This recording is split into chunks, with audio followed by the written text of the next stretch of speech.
మహాశివుడు లయకారుడు. లయకారుడు అంటే నాశనం చేసేవాడు అని చెప్తూ ఉంటారు. నాశనం, వినాశనం అనే పదాలు ప్రతికూల శబ్దాన్ని ఉత్పత్తి చేస్తూ ఉంటాయి. లయకారుడు అంటే లయం చేసుకునేవాడు అని అర్థం. లయం చేసుకోవడం అంటే తనలో విలీనం చేసుకోవడం అని అర్థం. భక్తి మాటల రూపంలో చెప్పాలంటే తనలో ఐక్యం చేసుకోవడం. లయం చేసుకోవడం అంటే సామాన్యమైన విషయం కాదు. సృష్టిపరంగా చూస్తే సృష్టించడం, దానిని పోషించడం తేలికే. కానీ సృష్టించిన దానిని, పోషించిన దానిని లయం చేయడం అంటే అంత సామాన్యమైన విషయం కానే కాదు. ఈ బాధ్యతను భుజాన వేసుకున్న దైవం మహాశివుడు. మమతానురాగాలకు దూరంగా, అన్నింటి పట్ల సమానంగా, దేని పట్ల మోహం లేకుండా శ్మశానంలో ఉంటూ బూడిదను రాసుకుంటూ తిరిగే వారికే లయం చేసుకునే శక్తి లభిస్తుంది. భక్తుల కోసం పరితపించే శివుడు పరమ సత్యాన్ని తెలియజేసేందుకే భూతనాథుడిగా మారి శ్మశానవాసుడిగా ఉంటాడు. భగవద్గీతలో చెప్పినట్టుగా జన్మించిన ప్రాణి పుట్టక తప్పదు, పుట్టిన ప్రాణి మరణించగా తప్పదు. ఇది ప్రకృతి ధర్మం. ఈ ధర్మాన్ని రక్షించడం కోసమే బ్రహ్మ, విష్ణు, మహేశ్వరులు ఆవిర్భవించారు. ప్రాణికోటిని సృష్టిస్తూ సృష్టి ధర్మాన్ని రక్షిస్తూ ఉంటాడు బ్రహ్మదేవుడు. సృష్టిని పోషించి రక్షించేవాడు శ్రీ మహావిష్ణువు.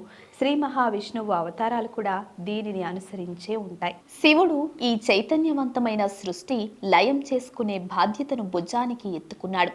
లయం చేసుకోవడం సులభమైన విషయం కాదు. అందుకు ఎంతో తపశక్తి కావాలి. ఆ శక్తి కోసమే మహాశివుడు నిత్యం తపస్సమాధి స్థితిలో ఉంటాడు. బ్రహ్మ సృష్టికి, విష్ణువు పోషణ, రక్షణకు నాశనం ఉందేమో గాని లయానికి నాశనం లేదు. లయం ఎప్పటికీ శాశ్వతమే. భౌతికంగా కనిపించే ప్రతీదీ నాశనమయ్యేవే. అభౌతికమైనవి మాత్రమే శాశ్వతంగా ఉంటాయి. ఆత్మ మాత్రమే అభౌతికమైనది. ఆత్మకు చావు పుట్టుకలు ఉండవు.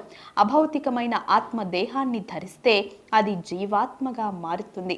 అదే జీవాత్మ దేహాన్ని త్యాగం చేస్తే తిరిగి ఆత్మగా మారుతుంది. అంటే ఇక్కడ నాశనమయ్యేది దేహం మాత్రమే. ఆత్మ ఎప్పటికీ ఉంటుంది.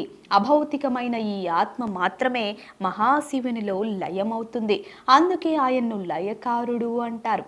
ఆత్మ మళ్ళీ దేహం ధరించకుండా ఉండాలి అంటే మహాశివుడిలా విరాగిగా మారాలి.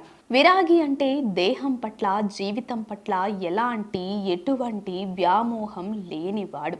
విరాగి మాత్రమే సర్వాన్ని సమానంగా స్వీకరించగలడు. మహాశివుడికి దేహంపై ఎటువంటి మమకారము ఉండదు. శరీరమంతా బూడిద పూసుకొని దిగంబరంగా తిరుగుతూ ఉంటాడు. భిక్షాటన చేస్తాడు. పుర్రెలోనే తింటాడు. రుద్రాక్షలు, పాములు ధరిస్తాడు. శ్మశానంలో నివసిస్తాడు. అందుకే శివుడు లయకారుడయ్యాడు. శివుడు లయకారుడిగా మారడం వెనుక సామాజిక రహస్యం కూడా ఉంది. మనిషి ఎంత సంపాదించినా, ఎంత మంచి పేరు తెచ్చుకున్నా చివరకు చేరేది 6 అడుగుల భూమిలోనే.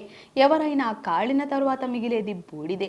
అందుకే సర్వం తనలో లీనం చేసుకునే శివుడి నివాసం శ్మశానమైంది. భస్మం ఆయన ఆభరణమైంది. మహాదేవుడిని దర్శించుకోవడం అంటే మోక్షానికి చేరువ కావడమే. ఇదే శివతత్వం. Please subscribe to the channel and download the Politicos app from the links in the description.